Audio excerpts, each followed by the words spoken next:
She walked into the luxury dealership wearing jeans and a simple gray sweatshirt, her auburn hair cascading naturally around her shoulders as she admired the gleaming vehicles. Not a single salesperson approached. When she finally expressed interest in the premium model, the salesman in the charcoal gray suit held up his hand dismissively. "I'm sorry," he said loudly enough for everyone to hear, "but you clearly don't have the money for this." Little did he know that her husband's black card was about to change everything in this Seattle showroom. The morning sun streamed through the windows of Rebecca Anderson's spacious waterfront apartment in downtown Seattle. At 42, Rebecca had the kind of quiet confidence that came from knowing exactly who she was and what mattered to her. Her auburn hair was pulled back in a simple ponytail as she sipped her coffee, gazing out at Puget Sound. "Are you sure you don't want me to come with you?" Mark's voice echoed from the hallway. Her husband of 14 years appeared, straightening his tie before another day at the investment firm he'd built from the ground up. Rebecca smiled, shaking her head. "I've got this. You know how I feel about these things." Mark chuckled. "I do indeed. That's why I married you." Their life together was one of contradictions that somehow made perfect sense. Mark had amassed a fortune that put them among Seattle's elite, yet Rebecca remained steadfastly committed to her minimalist philosophy. She wore clothes for comfort, not labels. Their home, while undeniably luxurious, was free of ostentation. To Rebecca, wealth was a responsibility, not a personality trait. Besides, she added, "I'd want to do this myself. My car, my decision." Her 8-year-old sedan had finally given up the ghost, and after years of refusing Mark's offers to upgrade, Rebecca had decided it was time. Not because she craved luxury, but because she had researched extensively and found a model that aligned with both her environmental concerns and practical needs. "Just promise me one thing," Mark said, kissing her forehead. "Don't let anyone give you a hard time." Rebecca laughed. "When have I ever?" After Mark left, Rebecca changed into her favorite worn jeans and a comfortable gray sweatshirt with Seattle emblazoned across the front. She checked her reflection briefly, not bothering with makeup. At 42, her face told the story of a life well lived. Laugh lines around her eyes, a natural glow that came from prioritizing wellness over appearances. She slipped her wallet into her crossbody bag, making sure Mark's black card was tucked safely inside. She rarely used it, preferring her own modest credit card for most purchases, but buying a car was different. This would be the one exception to her usual rule of financial independence. As she headed out the door, Rebecca couldn't have known that her ordinary Wednesday was about to become anything but. The elite auto gallery stood like a gleaming monument to luxury in Seattle's upscale district, its facade all glass and polished metal reflecting the morning sun in a way that seemed designed to intimidate. Rebecca pulled up in her aging sedan, the contrast between her vehicle and those displayed in the showroom windows impossible to miss. She parked between a sleek sports car and a businessman's luxury SUV, straightened her sweatshirt, and walked toward the entrance with purpose. The interior was even more impressive than the exterior. A marble floor so polished it mirrored the crystal chandelier overhead, golden decorative panels adorning the walls, and of course the cars. Each vehicle sat on a slightly raised platform, perfectly lit to accentuate every curve and feature. A midnight blue sports coupe, a silver luxury sedan, a sleek black SUV, each more beautiful than the last. A gentle piano concerto played in the background, and the air was scented with what Rebecca recognized as an expensive custom fragrance. Everything about the space was designed to whisper, "This is for the elite." 5 salesmen in identical navy suits stood in various positions around the showroom. As Rebecca entered, she noticed the immediate shift in their body language. The slight stiffening, the exchanged glances, the hesitation. Not one of them moved to greet her. She wandered among the vehicles, running her finger lightly along the fender of a particularly striking blue model. Still, no one approached. A couple entered behind her, the man in an expensive suit, the woman draped in designer labels, and two salesmen immediately moved to assist them. Rebecca smiled to herself. This wasn't the first time her appearance had led to assumptions, and she doubted it would be the last. She continued her self-guided tour, bending to examine the interior of a silver sedan that had caught her eye. "Can I help you?"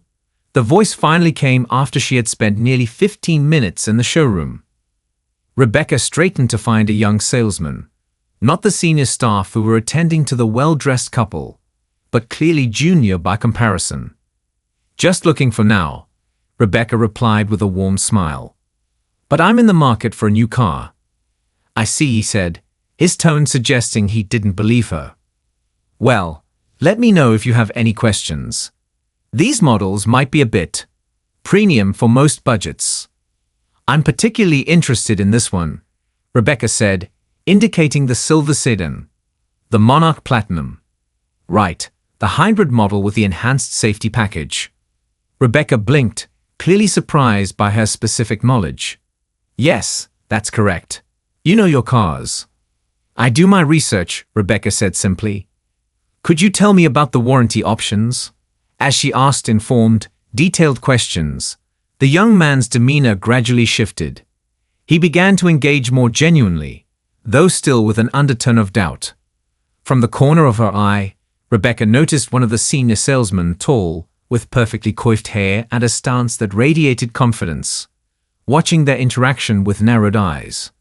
It was only a matter of time, she knew, before her interaction with the junior salesman would attract more attention, whether welcome or not. The Monarch Platinum accelerates from 0 to 60 in just 4.1 seconds. "But what really impresses me is the regenerative braking system," Rebecca said, leaning slightly to peek at the vehicle's interior. "I read that it's the most efficient in its class."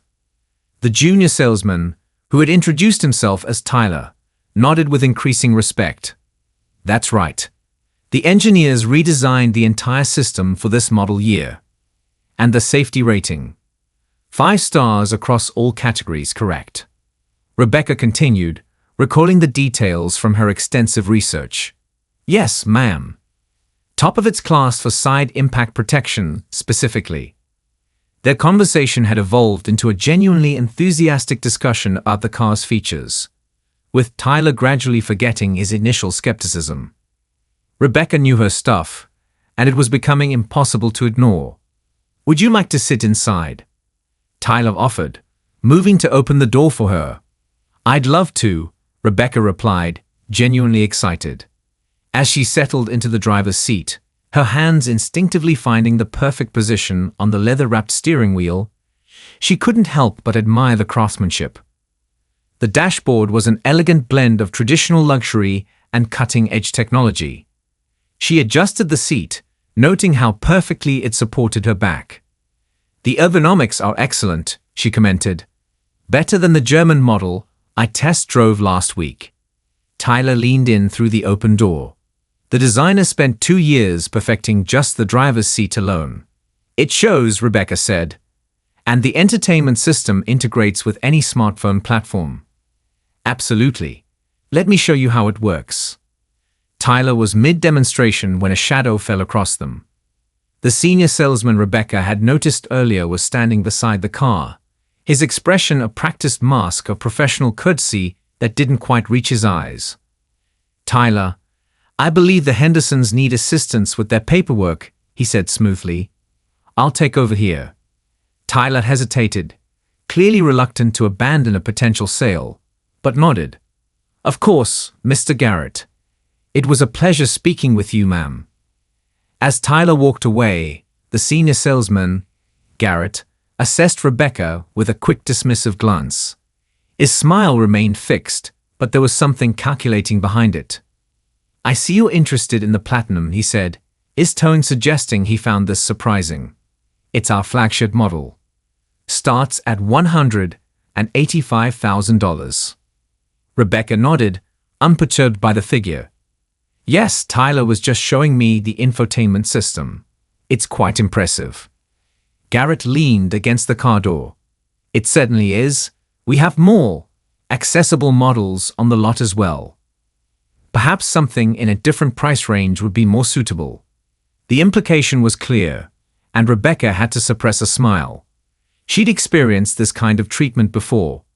Actually, she said, stepping out of the car with deliberate grace, I've done extensive research, and the Platinum is exactly what I'm looking for. The combination of performance, safety features, and environmental considerations checks all my boxes. Garrett's eyebrows raised slightly.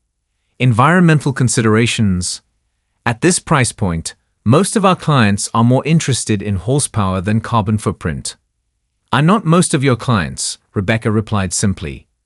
Clearly, Garrett said, his gaze traveling over her casual attire. Well, if you're serious about the Platinum, we should discuss financing options. These vehicles typically require substantial down payments and excellent credit scores. That won't be necessary, Rebecca said. If I decide to purchase, I'll be paying in full today. For the first time, Garrett's composed expression faltered, genuine surprise flashing across his features before he recovered. I see. Well, that's unusual. Rebecca smiled.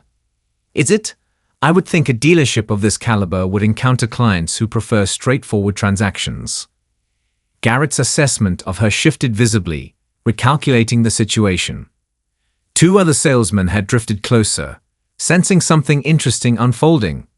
The air in the showroom seemed to thicken with attention.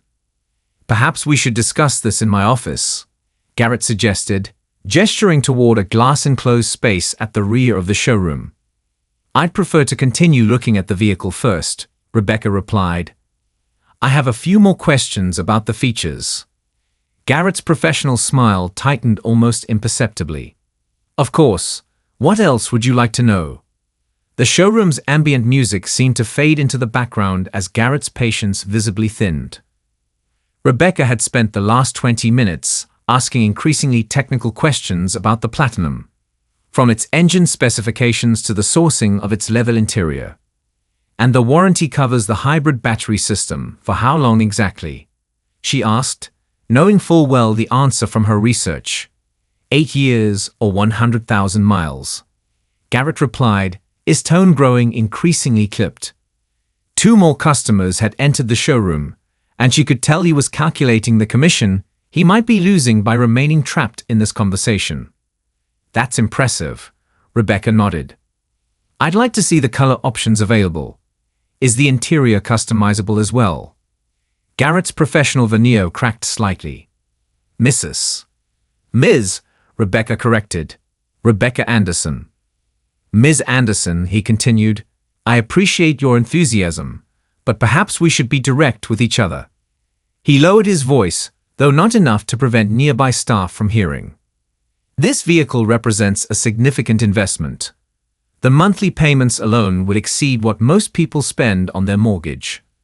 Rebecca met his gaze steadily. Unaware of the price point, Mr. Garrett. As I mentioned earlier, I'm prepared to purchase outright today if the car meets my expectations. Garrett let out a small, incredulous laugh that didn't reach his eyes. With all due respect, Ms. Anderson, I've been in this business for 17 years.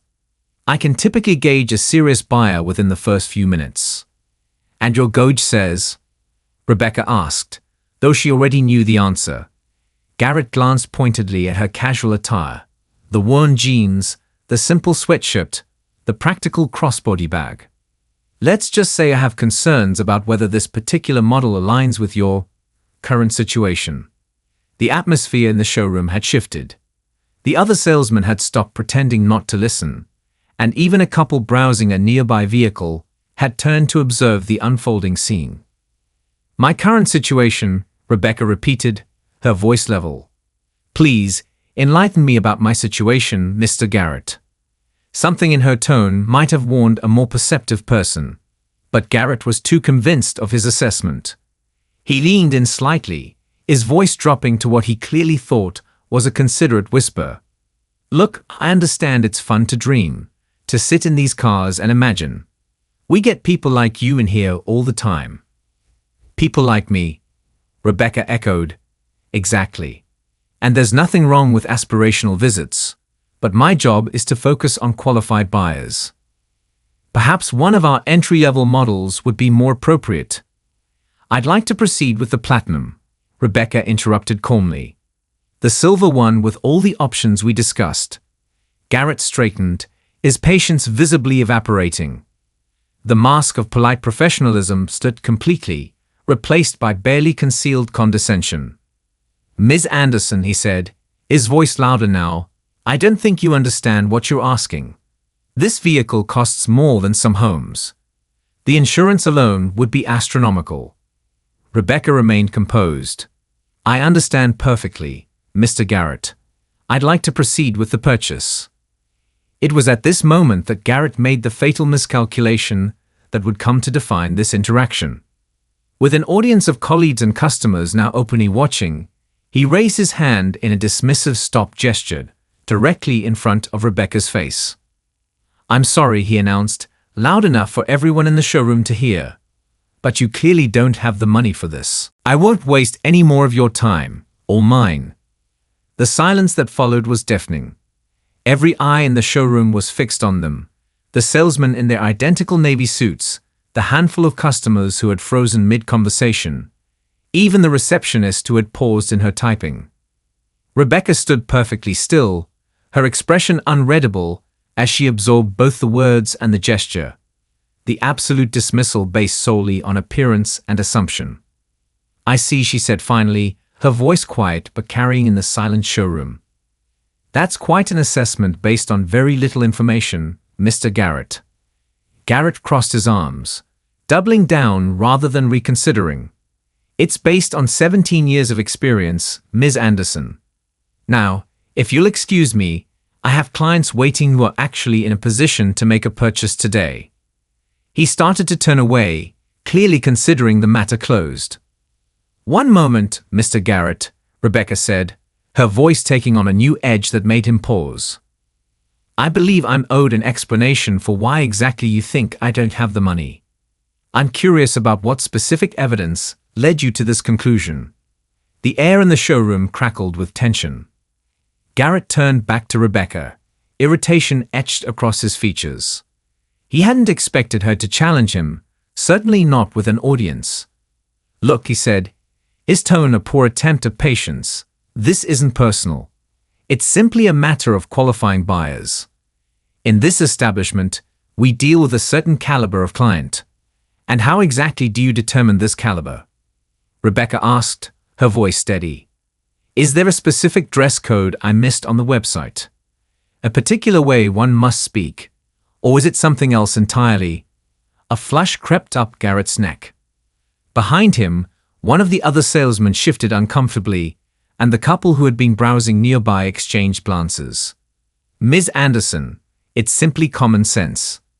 The Platinum is a vehicle for executives, entrepreneurs, successful professionals. People who have achieved a certain level of success. He gestured vaguely at her appearance. Your presentation suggests you might be more comfortable at one of our sister dealerships downtown. Rebecca absorbed the insult without flinching. In that moment, she made a decision about how to proceed. She could simply walk away, take her business elsewhere. She could reveal her financial status immediately and watch him backpedal. But something about the absolute certainty with which he had dismissed her, the public nature of the humiliation he had attempted to inflict, deserved a more measured response. Mr. Garrett, she said, her voice taking on a quiet authority that made several heads turn. I'd like to speak with your manager. Garrett's expression shifted from irritation to smug satisfaction. Of course, I'm sure Mr. Davidson will be happy to explain our qualification process more thoroughly. He turned and strode toward the glass office at the back of the showroom, clearly believing he was summoning reinforcement rather than inviting his own reckoning. Rebecca remained where she stood, acutely aware of the eyes on her. The junior salesman, Tyler, shot her a sympathetic glance from across the room. The receptionist had picked up her phone and was whispering urgently into it. In the stillness of that moment, Rebecca thought about all the people who had ever been judged by their appearance, dismissed because they didn't fit someone's narrow definition of success or worth. She thought about Mark, who despite his wealth still valued her philosophy that a person's character mattered infinitely more than their outer trappings. Garrett emerged from the office followed by an older man in a charcoal suit, presumably Mr. Davidson, the manager. His expression was carefully neutral, assessing the situation as he approached. "Ms. Anderson, I understand there's been some confusion," Davidson began, his tone conciliatory but with an underlying dismissiveness that matched Garrett's attitude. "Mr. Garrett is one of our most experienced sales associates, and he's simply trying to ensure that all our clients are properly matched with vehicles that suit their needs and capabilities." "Yes, he made those capabilities quite clear," Rebecca replied. "He stated, in front of your entire showroom, that I don't have the money for the vehicle I'm interested in purchasing." Davidson's smile remained fixed.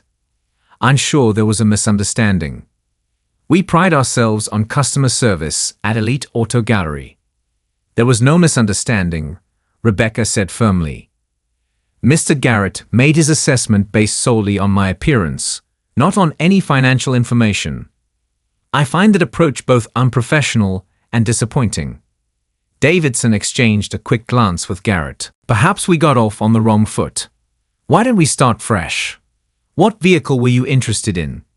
"I was interested in the Monarch Platinum," Rebecca said, emphasizing the past tense. "But now I'm not certain this is the establishment I want to do business with." The shift in Davidson's demeanor was subtle but immediate.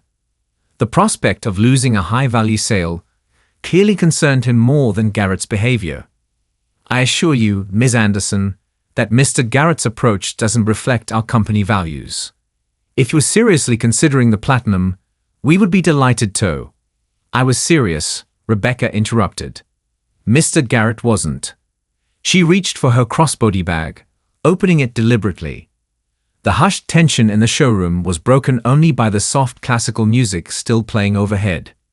Davidson and Garrett watched with poorly concealed skepticism as Rebecca reached into her bag, their expressions suggesting they expected her to produce some irrelevant document or perhaps a modest bank statement that would only confirm their assumptions.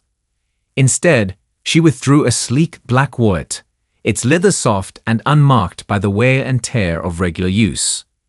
She opened it with deliberate slowness, removing a single card that instantly commanded attention.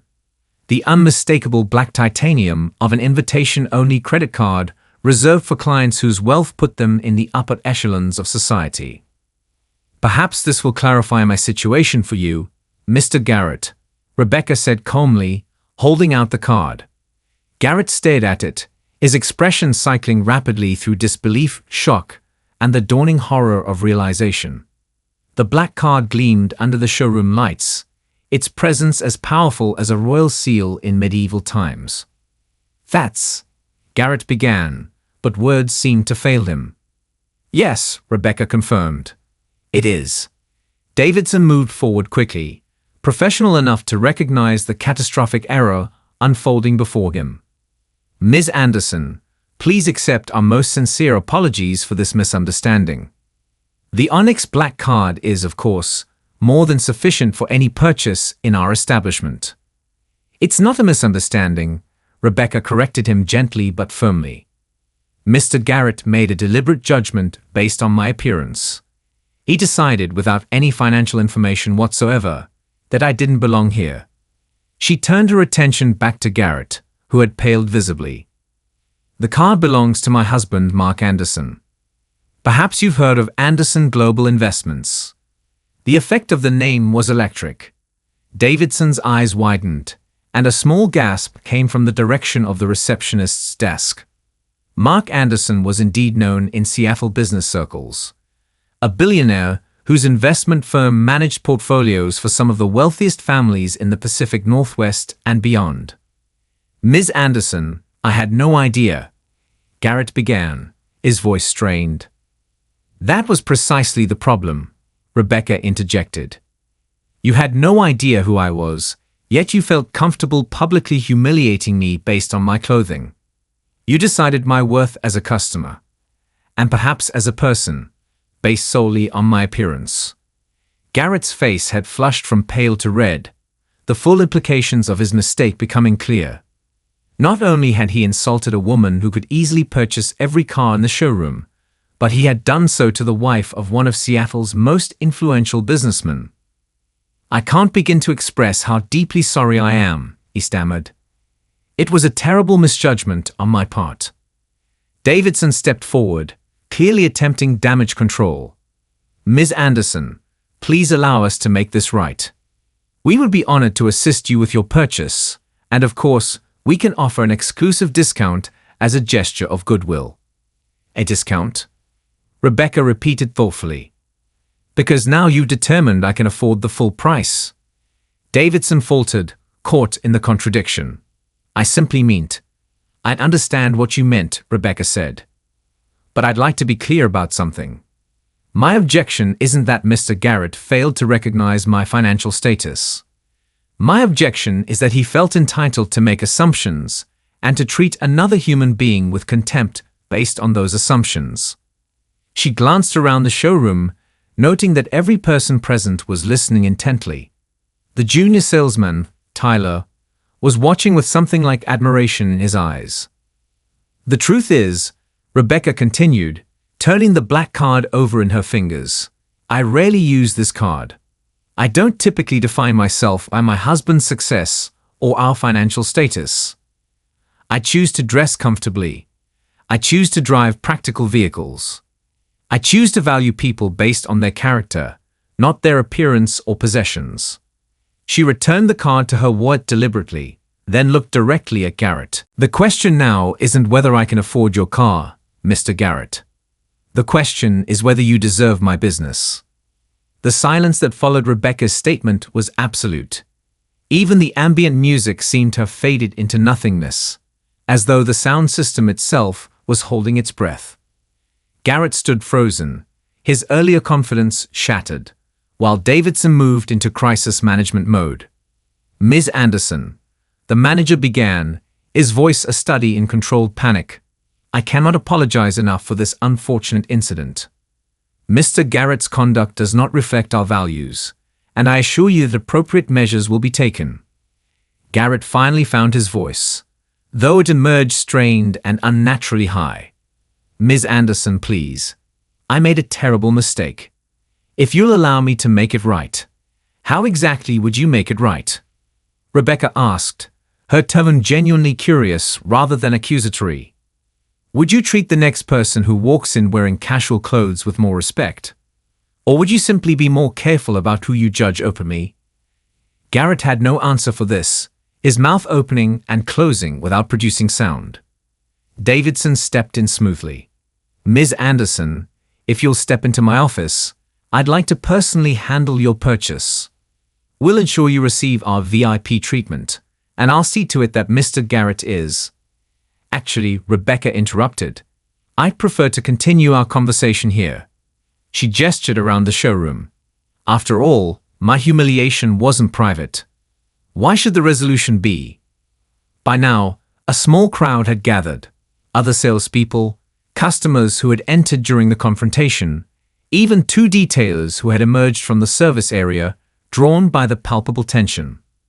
Of course, Davidson conceded, visibly uncomfortable with the public nature of the situation, but seeing no alternative. From the corner of her eye, Rebecca noticed Tyler, the junior salesman who had initially assisted her, step forward hesitantly. "Ms. Anderson," he said, his voice steady despite the obvious risk he was taking by speaking up. "If you're still interested in the platinum, I would be honored to help you. I believe the silver model we discussed would suit you perfectly." The gesture wasn't lost on Rebecca. This young man was not only offering professional courtesy, but making a public statement by aligning himself with her rather than his colleagues. Garrett shot Tyler a venomous look, but Davidson nodded quickly, grasping at any opportunity to salvage the situation. "An excellent suggestion. Tyler is one of our most knowledgeable associates." Rebecca considered for a moment, then shook her head gently. "I appreciate the offer, Tyler, truly. You were respectful and helpful from the beginning. But I think my husband and I will take our business elsewhere." She turned back to Garrett, who seemed to physically shrink under her gaze. "Mr. Garrett, I want you to understand something. Today wasn't about a car. It wasn't even about money. It was about basic human dignity and respect." Garrett nodded miserably, unable to meet her eyes.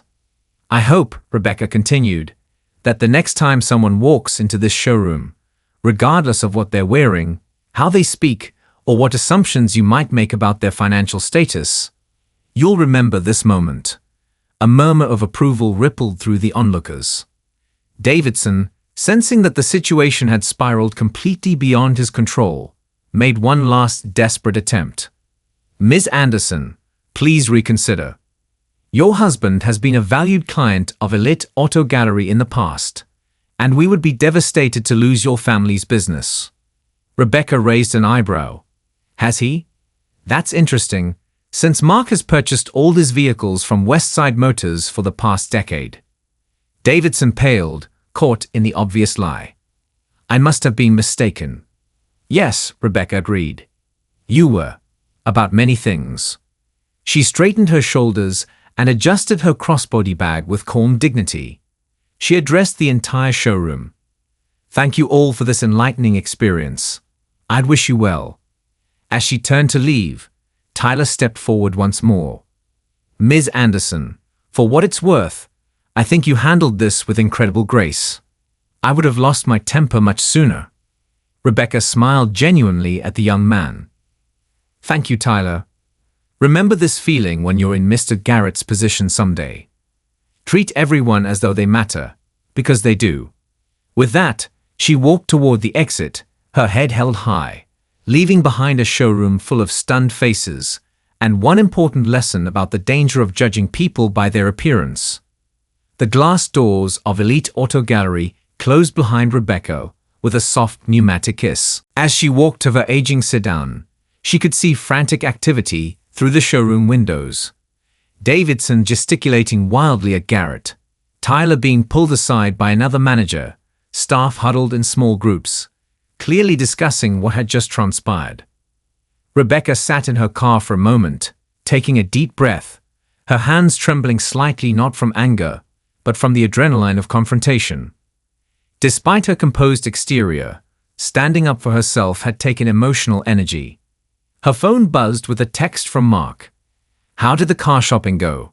She smiled, typing back, "Enlightening. I'll tell you everything tonight." As she started the engine, she noticed Davidson hurrying across the parking lot toward her car. She rolled down the window as he approached. "Ms. Anderson," he said, slightly out of breath, "please, I implore you to reconsider. Mr. Garrett has been suspended pending review, and I've spoken personally with our regional director, who would like to offer you our most sincere apologies." Rebecca looked at him thoughtfully. "Mr. Davidson, I appreciate that you're trying to mitigate the damage, but I think we both know this isn't just about one salesman's behavior. I assure you, Ms. Anderson, Garrett's actions were an anomaly." "Were they?" Rebecca interrupted gently. "Because when I first walked in, not a single salesperson approached me for nearly 15 minutes, while better-dressed customers received immediate attention.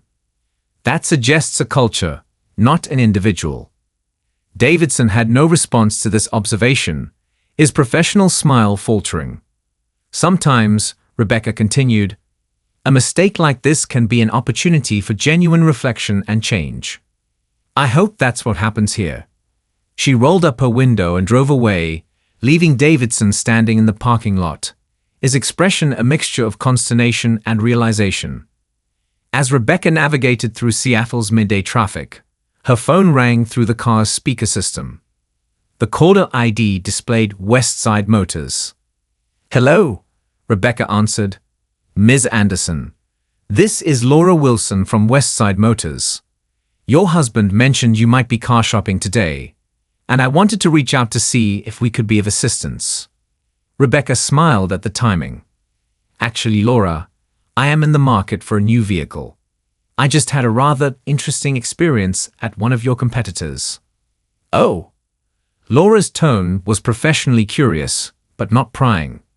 Let's just say they made certain assumptions based on my casual attire, Rebecca explained. Ms. Anderson, at Westside Motors, we believe that everyone deserves the same level of service and respect, Laura replied without hesitation. Your husband has been a valued client for years, but even if you walked in as a complete stranger, our approach would be the same. That's refreshing to hear, Rebecca said.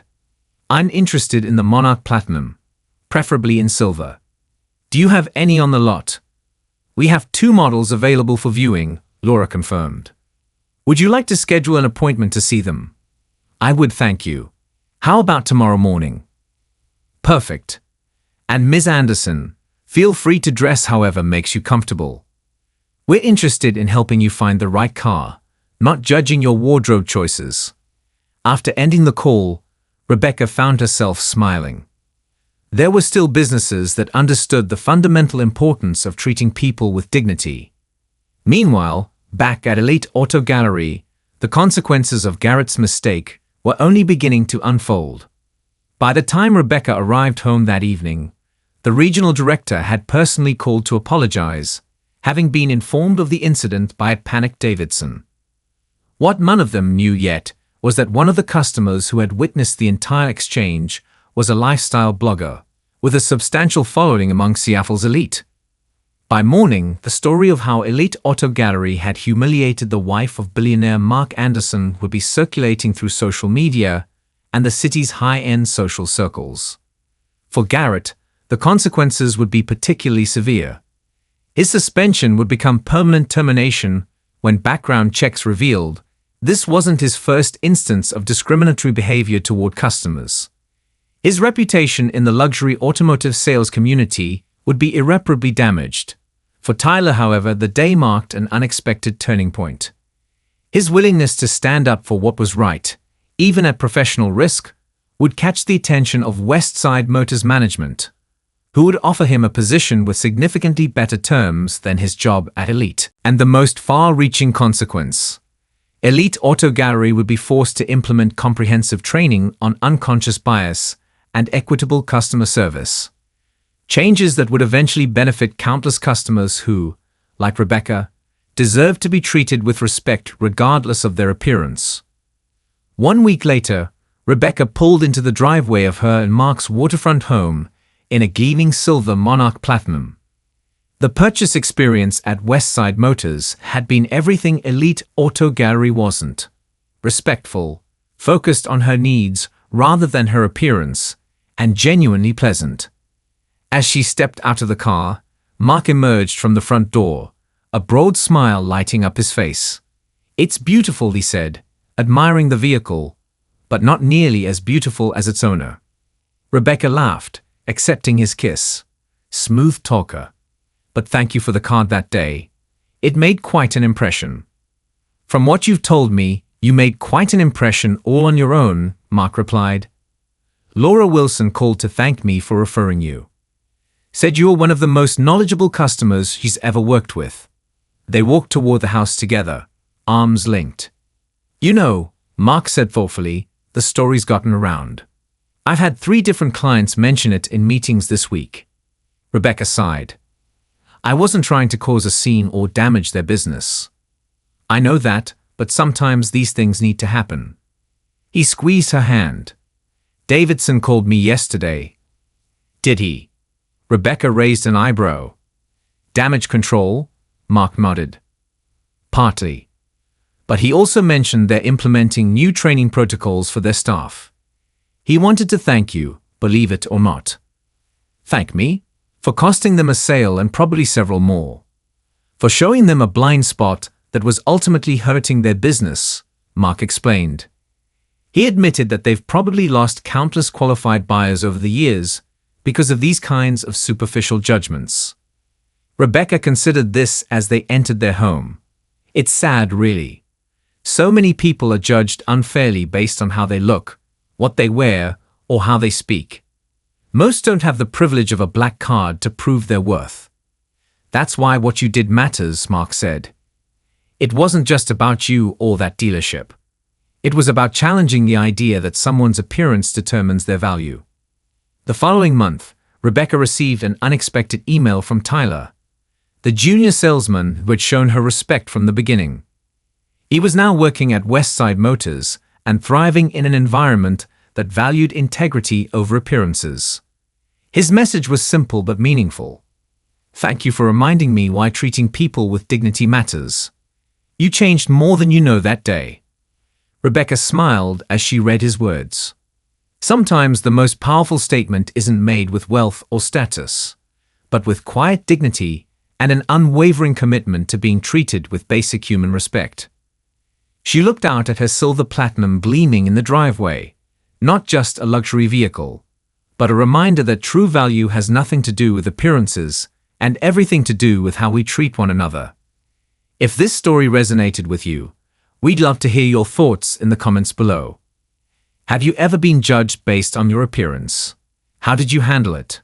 From Seattle to Miami, from Dallas to Boston, our readers across America share these powerful moments of triumph and transformation every day. Your experiences matter, and we want to hear from you. Don't forget to subscribe to our channel for more inspiring stories that reveal the extraordinary courage of ordinary people. Hit that notification bell so you never miss a new upload, and share this video with someone who might need a reminder that appearances aren't everything. Remember, sometimes the most powerful statement we can make is simply standing our ground with dignity. Until next time, thank you for reading, and remember, your worth is never determined by how others see you, but by how you see yourself.